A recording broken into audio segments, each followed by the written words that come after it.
नमस्कार, फाइटर समाचार में आपका स्वागत है। पेश आज 29 अगस्त दोपहर 3 बजे राजस्थान की खास खबरें। झुंझुनू एसीबी ने 10,000 रुपये की रिश्वत के मामले में हेड कांस्टेबल को रंगे हाथ गिरफ्तार कर लिया। आरोपी झुंझुनू के पचेरी थाना की भालोट चौकी का इंचार्ज है। यह कार्रवाई एसीबी झुंझुनू के एएसपी इस्माइल खान के नेतृत्व में की गई।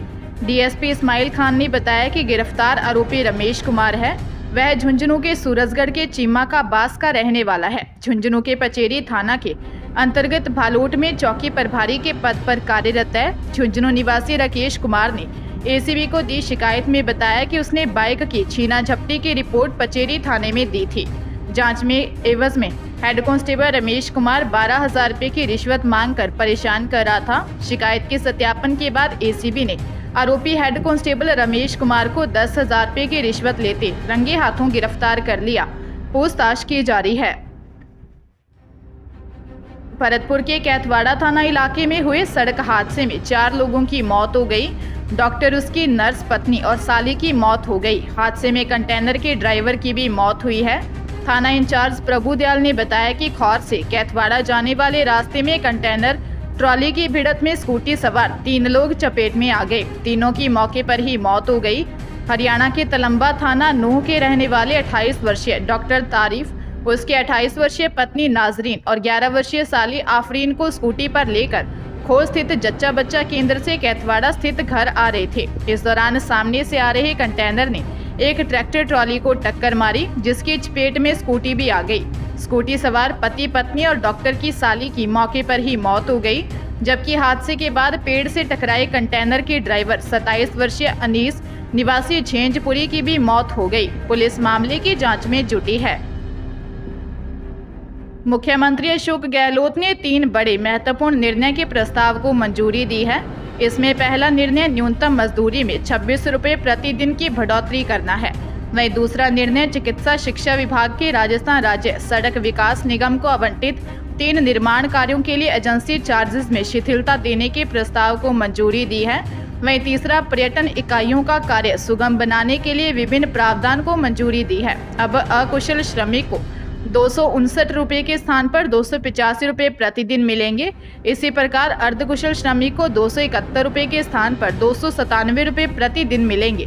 सीएम ने चिकित्सा शिक्षा विभाग के राजस्थान राज्य सड़क विकास निगम को आवंटित 3 निर्माण कार्यों के लिए एजेंसी चार्जेस में शिथिलता देने के प्रस्ताव को मंजूरी दी है। इसके अलावा पर्यटन को उद्योग का दर्जा देने के लिए बजट घोषणा की क्रियान्विति में सीएम अशोक गहलोत ने पर्यटन विभाग से प्राप्त विभिन्न प्रस्तावों का प्रशासनिक अनुमोदन किया है।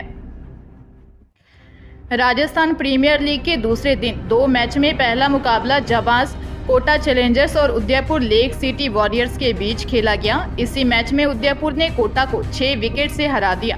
कोटा ने पहले खेलते हुए उदयपुर को 134 रन का टारगेट दिया था, जिसे उदयपुर ने 4 विकेट खोकर हासिल कर लिया।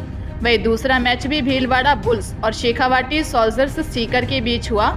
इस मैच में सीकर ने 7 विकेट से आसान जीत दर्ज की। दूसरे दिन पहले मैच में उदयपुर लेक सिटी वॉरियर्स के अरजीत गुप्ता ने 45 गेंद पर 65 रन की धमाकेदार पारी खेली।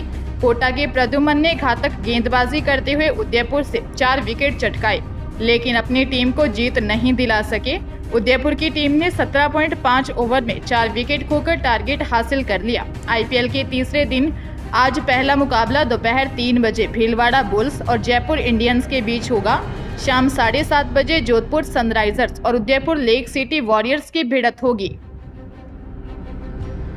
राजधानी जयपुर के जमवा रामगढ़ थाना क्षेत्र में प्रॉपर्टी कारोबारी की हत्या के मामले का खुलासा कर पुलिस ने 3 आरोपियों को गिरफ्तार किया है। आरोपियों ने शराब पीने के दौरान कहासुनी होने पर कारोबारी की हत्या कर दी थी। जयपुर ग्रामीण एसपी राजीव पचार ने बताया कि 27 अगस्त की देर शाम को रामजीलाल मीणा की हत्या की गई थी। मृतक के बेटे महेश मीणा ने दर्ज रिपोर्ट में बताया कि रामजीलाल अपने परिवार के साथ रोडा नदी स्थित अपने फार्म हाउस पर रहता था। जमवा रामगढ़ निवासी धर्मवीर उर्फ दीपक गुर्जर, चेतन वर्मा और हर्ष वर्मा उसके फार्म हाउस पर आए और रामजीलाल मीणा को अपने साथ लेकर गए थे। देर शाम फार्म हाउस के गेट पर उनकी कार खड़ी थी। कार की ड्राइवर सीट पर रामजीलाल मीणा मृत अवस्था में पड़ा हुआ था। पूछताछ में पता चला कि तीनों आरोपी रामजी लाल के साथ बैठकर शराब पी रहे थे। किसी बात को लेकर कहासुनी होने पर आरोपियों ने कारोबारी की हत्या कर दी। राज्य की सबसे बड़ी सार्वजनिक प्रवेश परीक्षाओं में से एक प्री डीएलएड परीक्षा 2023 राज्य के समस्त 33 जिलों के 2521 परीक्षा केंद्रों पर शांतिपूर्वक संपन्न हो गई। वहीं राज्य में 4 स्टूडेंट्स नकल करते पकड़े गए। परीक्षा के लिए 6,19,063 पंजीकृत परीक्षार्थियों में से 5,17,575 परीक्षार्थी परीक्षा में सम्मिलित हुए। परीक्षा में उपस्थिति का प्रतिशत 92.17% रहा। राजकीय एवं निजी क्षेत्र के 377 अध्यापक शिक्षा संस्थाओं पर प्रवेश के लिए आयोजित इस परीक्षा में आवेदन, नामांक आवंटन और केंद्र निर्धारण से लेकर परीक्षा परिणाम घोषणा एवं प्रवेश हेतु काउंसलिंग तक की विभिन्न प्रक्रियाएं ऑनलाइन सिस्टम से की जाती हैं। इस परीक्षा के लिए जयपुर जिले में से सर्वाधिक संख्या में आवेदन प्राप्त हुए थे, जबकि सबसे कम आवेदन राजसमंद जिले से प्राप्त हुए थे। उल्लेखनीय है कि राज्य के परीक्षा केंद्रों को परीक्षा से संबंधित नियमों की पालना के लिए सख्त थे। पाली जिले में एक 17 साल के स्टूडेंट्स की हैंडबॉल खेलते समय अचानक तबीयत बिगड़ गई। उसे हॉस्पिटल ले गए, जहां डॉक्टरों ने जांच के बाद स्टूडेंट को मृत घोषित कर दिया। पोस्टमार्टम रिपोर्ट आने के बाद ही मौत के कारण का खुलासा हो पाएगा। इकलौते बेटे की अकाल मौत से पूरा परिवार सदमे में है। 2 दिन बाद ही रक्षाबंधन है। उसकी 2 छोटी बहनें पिछले कुछ दिनों से उसे राखी के गिफ्ट के लिए छेड़ रही थी।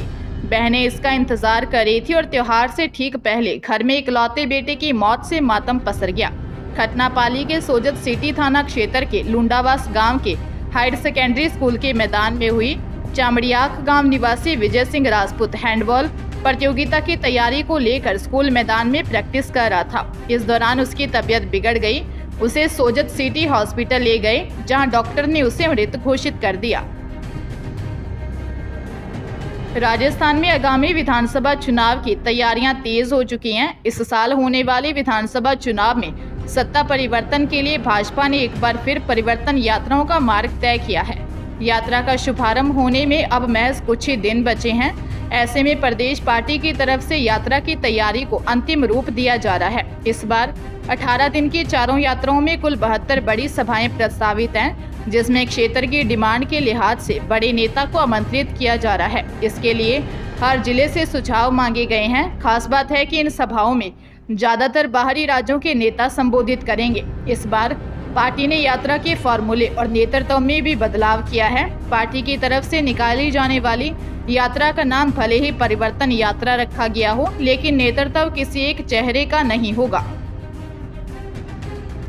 दौसा जिले के लालसोट थाना अंतर्गत लाखनपुर गांव की बंजारा बस्ती में चोरों ने कच्चे घर से 5.5 लाख रुपए पार कर लिए। टीएसआई जशरथ सिंह ने बताया कि लाखनपुर गांव की बंजारा बस्ती निवासी जगदीश बंजारा ने दर्ज रिपोर्ट में बताया कि रात को वो अपना पशुओं का व्यापार करके आया था। ऐसे में उसके पास व्यापार के पैसे थे, वो उसने अपने कच्चे घर में रखे लोहे के बक्से के अंदर रख दिए। इसके बाद जगदीश घर पर आकर बाहर सो गया। सुबह उठने पर जगदीश को पता चला कि उसका लोहे का बक्सा खुला पड़ा था।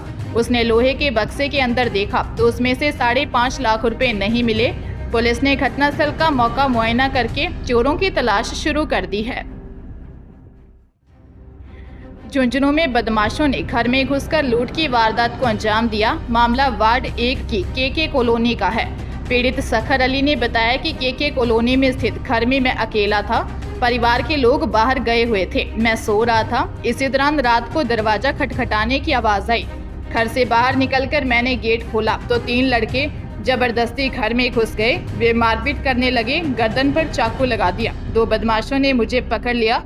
एक युवक कमरे में जाकर चांदी के गहने, 2 सोने की अंगूठी, 2 सोने के कांटे, 2 घड़ी ले गया। इसके बाद मोबाइल से 3000 रुपये फोन पे भी करवा लिए, साथ ही मोबाइल भी छीन कर ले गए।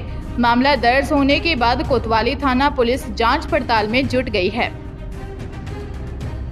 भरतपुर जिले के कामा कस्बे में ऑनलाइन ठगी के मामले में फरार चल रहे ठगों की गिरफ्तारी को लेकर मध्य प्रदेश की बरेली की साइबर टीम ने कामा पुलिस को साथ लेकर थाने क्षेत्र के गांव छिछरबाड़ी में सर्च ऑपरेशन चलाकर आरोपी ठग की धरपकड़ की कार्रवाई की, लेकिन आरोपी ठग पुलिस के हत्थे नहीं चढ़ सका। पुलिस के अनुसार उत्तर प्रदेश के बरेली साइबर टीम के एसआई हीरालाल राठी के नेतृत्व में 4 सदस्यीय टीम कामा थाने पहुंची, जहां कामा थाने के गांव छिछरबाड़ी निवासी इकबाल मेव की तलाश में गांव छिछरबाड़ी में कार्रवाई की गई। आरोपी ठग के खिलाफ उत्तर प्रदेश के बरेली के हाफिजगंज थाने में ऑनलाइन ठगी का मामला दर्ज है।